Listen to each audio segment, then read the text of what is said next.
กราบทักทายสบายดีพ่อแม่พี่น้องอีกเทื่อหนึงเนาะมื้อนี้เฮาได้ออกจากที่พักตัวนี้แหละทุกคนหรือว่าเฮาจะเดินต่ออีกไปพุ่นหรือว่าเฮาจะกลับบ้านและทุกคนที่พักของเฮาและสองคนที่ไปก่อนเนาะทีมงานเฮาสองคนไปก่อน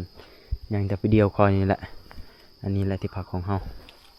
เอาทุกคนไปหรือว่าเป็นแบบใดในคืนนี้เนาะหรือว่ามือนี้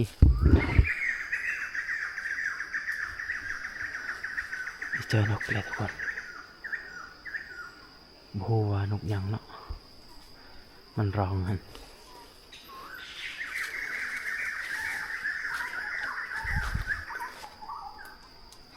โอ้โหได้ยินเสียงนกหลายๆเสียง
ไปทุกคนเดี๋ยวตามอีก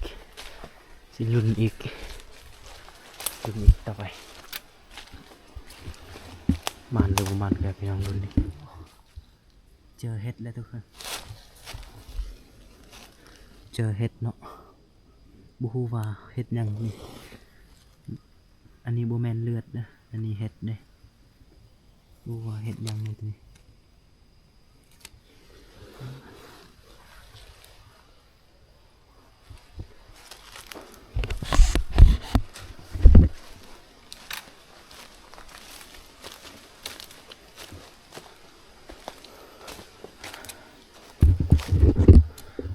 เบิ่งข้างพุ่นก็อยู่พุ่นก็ประเทศเวียดนามเลยเด้เข้าไปนี่ก็ติดชายแดนลาวเวียดนามเลยทุกคนเอาไปหากิน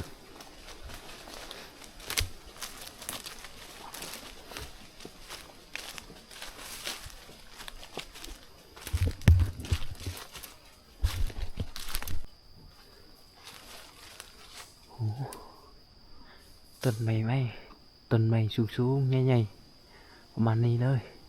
อยู่ในป่าลึกตัวนี้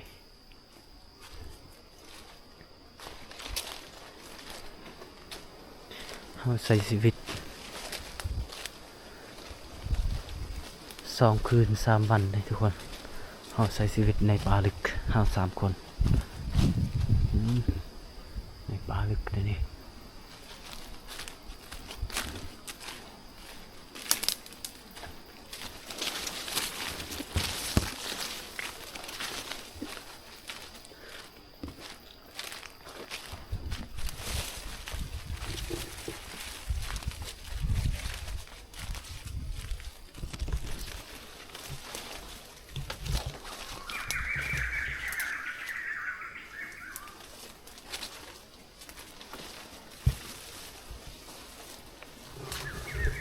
ได้ยินเสียง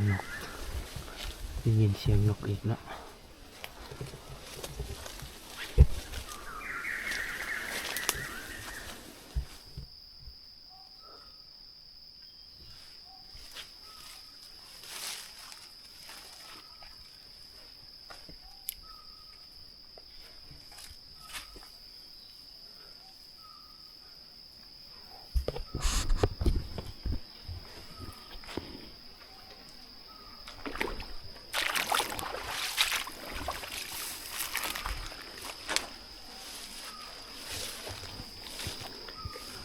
าไปมันตามห้วยตัวนี้เลยไปหอดสุดห้วยตัวนี้ก็มีเส้นได้เจออีกเส้นทางมันแต่ก่อนที่มิดตอนเข้าไปนะเส้นทางโฮจิมินห์แต่ก่อนเลยหรือว่าหอดบ้านก็ประมาณ4 โมง 5 โมงตอนแรงเลยทุกคนในหอดบ้าน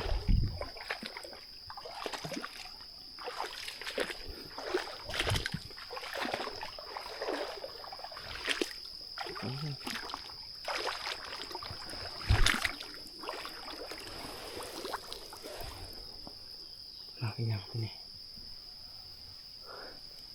ว้าต้นตัวนี้ขึ้นต้นตัวนี้เขาก็ยังบุกไม่จักว่ามาอีกอย่างเลย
โอ้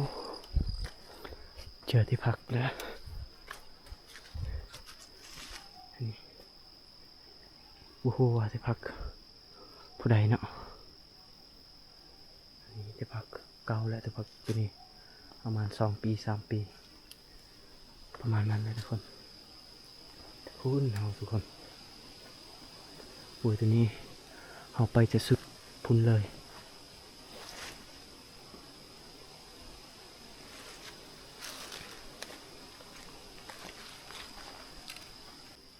ในป่าลึกตัวนี้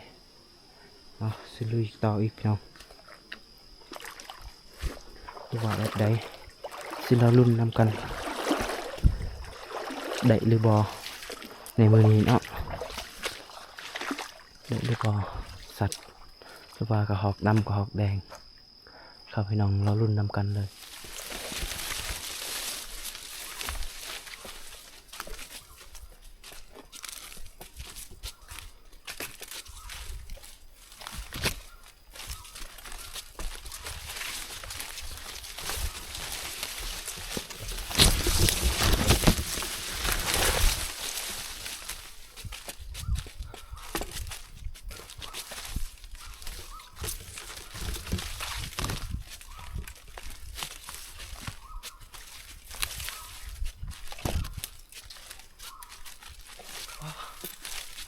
เจอทางแล้วเจอเส้นทางแล้วทุกคนตอนนี้ได้เจอเส้นทางนี่เลยนี่เลยเจอเส้นทางเอามาทางนั้นแหละเอาสิไปว่าเราลงทางอันนี้แหละเส้นทางของเรา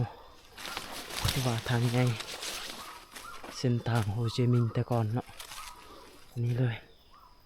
เราเป็นเบื้องนี้เราได้ไป รู้จักว่า2 คนรู้จักว่าอยู่ไสเนาะไปยังบ่ฮู้ว่าทางใด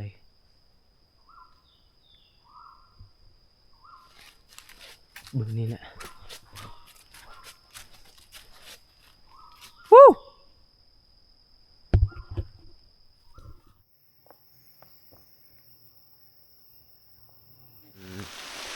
ตอนนี้ก็ใกล้สิฮอดภูโลนใกล้ๆบ้านแล้วบ่ได้ยามแล้วทุกคนตอนนี้ก็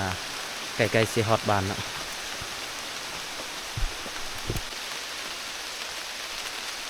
อันนี้เลยที่ภูโลน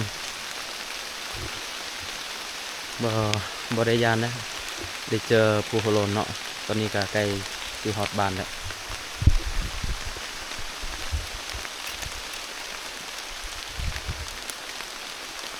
โอเคทุกคนคลิปนี้ก็ขอเพียงจบที่นี้นะหรือว่าพี่น้องอย่าลืมกดไลค์กดแชร์กดติดตามจะมีกำลังใจเฮ็ดคลิปต่อไปเนาะเจอกันอีกคลิปต่อไปทุกคนบ๊ายบาย